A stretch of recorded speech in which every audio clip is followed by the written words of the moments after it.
গল টেস্টে মুশফিকুর রহিমের দিকেই ফ্ল্যাশলাইট। বাংলাদেশের এই অভিজ্ঞ ব্যাটসম্যানের যে 3টি ডাবল সেঞ্চুরি রয়েছে, ক্যারিয়ারের 96 টেস্ট তার একটি গোলেই করেছিলেন 2013 সনে। সেবার 200 রান করে উদযাপনে মেতে ওঠেন নাসির হোসেনকে নিয়ে।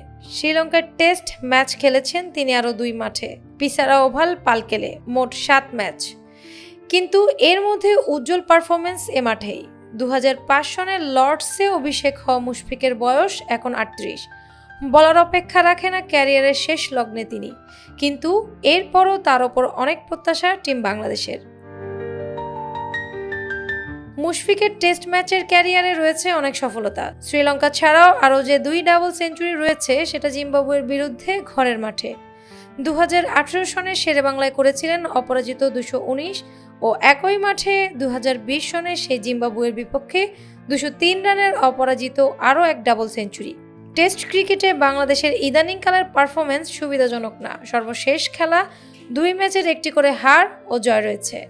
প্রতিপক্ষ ছিল জিম্বাবুয়ের ঘরের মাঠে সিলেট ও চট্টগ্রামে। ফলে এ অবস্থায় উন্নতিতে চোখ টিম ম্যানেজমেন্টের। মুশফিক দলের সিনিয়র ক্রিকেটার, তার কাছেও প্রত্যাশা কিছু একটা করে দেখানোর। মুশফিক সে চাপটা অনুভব করছে কিনা জানা না গেলেও প্রিয় গলে তিনি চেষ্টা করবেন ম্যাচটা স্মরণীয় করতে, সেটা আর বলার অপেক্ষা রাখেন না।